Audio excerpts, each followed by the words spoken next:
नमस्कार, मैं हूं प्रशांत द्विवेदी। S7 के संवाद कार्यक्रम में आपका बहुत बहुत स्वागत है। हमारे साथ में मनोज मदेशिया जी मौजूद हैं, जिनसे हम करेंगे खास बातचीत। बहुत बहुत स्वागत है आपका हमारे खास कार्यक्रम संवाद में। धन्यवाद। सबसे पहला सवाल मेरा आपसे कि आप राष्ट्रीय जन उद्योग व्यापार संगठन के संगठन मंत्री के तौर पर हैं। मुझे बताइए कि बहुत सारे व्यापार के इस तरह से संगठन बनते हैं जी। आपका कैसे भिन्न है इन सब चीज़ों से, मुझे थोड़ा सा हमारी जो संगठन है एक तो राष्ट्रीय लेवल का है जी। और करीब करीब 6 प्रदेशों में हम लोग भी काम कर रहे हैं। हाँ। और व्यापारियों को हित में एक राष्ट्रीय संगठन और 6 स्टेटों में काम करके जी। एक बहुत बड़ी बात है उन्होंने किया। नहीं तो मुझे बताइए कि देखिए बहुत सारी व्यापारियों की समस्याएं भी होती हैं। अभी लॉकडाउन था, जिस तरह से कोरोना वायरस से, अदृश्य वायरस से हम लोग लड़ रहे हैं, आप भी लड़ रहे हैं। जी जी। और जब आप संगठन मंत्री के तौर पर बैठते हैं तो बहुत सारी समस्याएं आपके सामने आती होंगी, व्यापारी लेके आते होंगे। राइट। तो मुझे बताइए कि किस किस तरह की समस्या इस कोरोना वायरस जैसे समय में, जब एक तरह से संपूर्ण लॉकडाउन था, पूरा देश कर्फ्यू पे था, तो किस किस तरह की समस्याओं का सामना आपको करना पड़ा, क्योंकि आप भी एक मुखिया के तौर पर हैं। जी। तो ऐसा है कि ये तो कोरोना संकट जो है ये तो पूरी विश्व के लिए है। जी।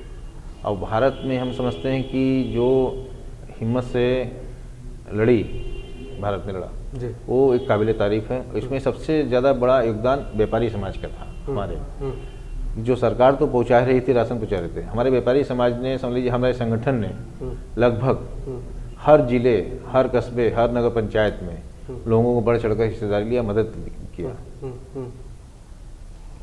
चलिए ठीक है। अच्छा, मुझे ये भी जानकारी आपसे लेनी। मुझे बताइए कि साफ तौर पर व्यापारियों की बहुत सारी समस्याएं भी होती हैं जी। तो उसके निराकरण के लिए क्या व्यवस्थाएं कराते हैं, मतलब क्या सोच है आपकी उसको लेकर कि कैसे खत्म किया जाए उसको?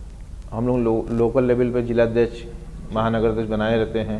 वो वहाँ के जो समस्याएं व्यापारियों छोटे बड़े आते रहते हैं, तो वहाँ के वो लोकल विंग जाके वहाँ के अधिकारियों से अपना समस्या करके निदान कराती है। अच्छा, आप बनारस से आपका ताल्लुक है। जी। भारत के प्रधानमंत्री का संसदीय क्षेत्र है बनारस, और कितना बदलाव देखते हैं आप, मतलब मोदी जी के आने के बाद, क्योंकि आप तो बनारस से, आपका बचपन से ताल्लुक है, जी। वहीं के निवासी हैं आप, तो कितना परिवर्तन देखते हैं बनारस में आप? बनारस में तो अमेजिंग परिवर्तन हुआ है। वर्ल्ड क्लास की रोडें आई हैं और ऐसे समझिए कि बनारस काशी विश्वनाथ की नगरी है, बाबा भोलेनाथ की। और भगवान भोलेनाथ एक प्रकार से कैद में थे, घुटन में। ये मोदी जी का ही देन है कि उन्होंने भगवान भोलेनाथ को आज़ाद कराया, और एक प्रकार से समझिए कि वो कॉरिडोर जो निर्माण कराया, अमेजिंग, युगों तक नहीं हो सकता था जो उन्होंने मोदी जी ने कराया। इसलिए मैं धन्यवाद देना चाहता हूँ मोदी जी को। डेवलपमेंट को कैसे देखते हैं एज ए व्यापारी आप?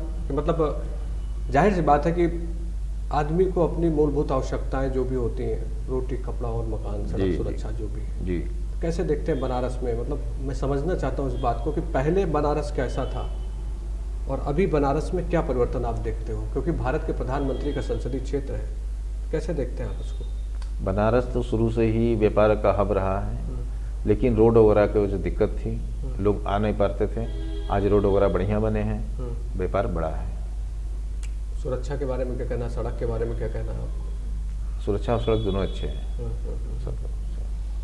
अच्छा, आपने बताया कि बातचीत में आपसे पता लगा कि आप नंदिनी फूड आपके नाम से जी, कंपनी चलती है, आप उसमें डायरेक्टर हैं। जी।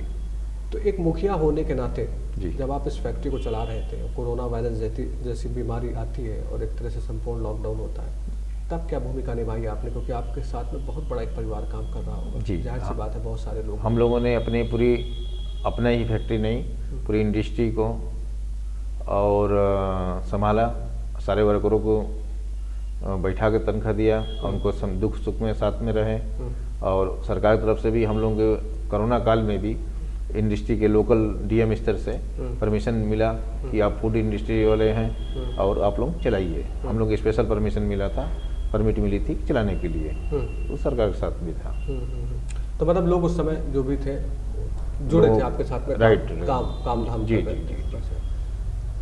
मुझे अपने बारे में कुछ बताइए कि आपने कब से अपनी शुरुआत की और आज आप इस फूड कंपनी को चला रहे हैं अपनी, थोड़ा सा अपने बारे में शेयर, क्योंकि संवाद में हम लोग खुलकर बातचीत करते हैं। जी। हमारी तो जीवन समझ लीजिए खुली किताब है। 20-22 साल हो गए इंडस्ट्री में आए हम लोगों की, और 20-22 साल तक सब चला ही रहे हैं।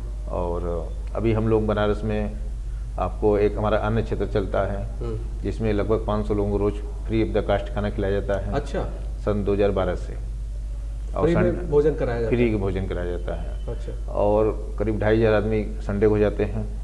एक अवरतन रोज चलता है। एक मेरा गौशाला है जिसकी दूध ये चालू किए थे हम लोग 2018 में।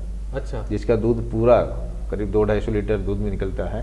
वो टोटल भगवान विश्वनाथ जी को चढ़ता है पर डे। उनको अभिषेक और जो दूध बाकी रहता है उसको प्रसाद बन के जाता है, वो भी निःशुल्क। ये हमारे तरफ से होता है। ये हमारे संगठन की तरफ से। संगठन की तरफ जी, से। अच्छा अच्छा। और भी सारे जैसे कंबल वितरण वगैरह सब तो प्रोग्राम चलते रहते हैं लड़कियों शादी वगैरह कराने के लिए। तो आपने कब से शुरुआत की? क्या मतलब स्टूडेंट से जब थे तभी से करते थे, व्यापार भी करते थे, क्या था, कैसे कुछ बताइए? नहीं, स्टूडेंट लाइफ खत्म होने के स्टूडेंट लाइफ साथ ही साथ चलता रहा। अच्छा। साथ ये भी चल रहा था? और जी। अच्छा। चलिए, बहुत बहुत शुभकामनाएं आपको जिस तरह से आप समाज सेवा कर रहे हैं। आपने बताया कि गरीबों के लिए भोजन का कार्यक्रम भी चलता है, शादियाँ भी कराते हैं। मेरी बहुत बहुत शुभकामनाएं आपको कि इसी तरह से आप आगे बढ़ें और ज़्यादा से ज़्यादा लोगों की मदद करें, क्योंकि जाहिर सी बात है कि जो इस तरह के वायरस में जितनी समस्याएं थी लोगों को, बहुत सारे लोगों ने रोटी के लिए भी संघर्ष किया, लेकिन आप जैसे लोग अभी भी हैं जो कहीं ना कहीं लोगों के साथ में खड़े। इसके लिए आपको बहुत बहुत धन्यवाद। स्टूडियो में आप इसके लिए थैंक यू। तो ये तो मनोज जी हमारे साथ में सीरियल स्टूडियो से लाइव जुड़े थे। हम आपको बता दें कि बनारस से ताल्लुक़ रखते हैं और उन्होंने बताया कि इस तरह से वहाँ पर डेवलपमेंट हुआ है और नंदिनी फूड नाम से इनकी कंपनी जो चलती है और बहुत सारे लोगों की मदद भी करते हैं। और मनोज जी को मेरी बहुत बहुत शुभकामनाएं। और स्टूडियो से सीधे हम इस समय लाइव थे और मुझे आपसे केवल इतनी विनती है कि आप कोरोना वायरस की अभी कोई दवा नहीं बनी, तो आपको सावधान रहना, आपको मास्क लगाना, बाज़ारों में कम जाना है। अगर आप सुरक्षित रहेंगे तो आपका परिवार और पूरा समाज भी सुरक्षित रहेगा। इसलिए अपना बहुत ध्यान रखिए और देखते रहिए S7 के सभी डिजिटल प्लेटफॉर्म को। आप हमारे YouTube पेज को सब्सक्राइब कर सकते हैं, आप हमारे Facebook पेज को लाइक और सब्सक्राइब कर सकते हैं। जुड़े रहिए ज़्यादा से ज़्यादा खबरों के लिए हमारे साथ में। नमस्कार।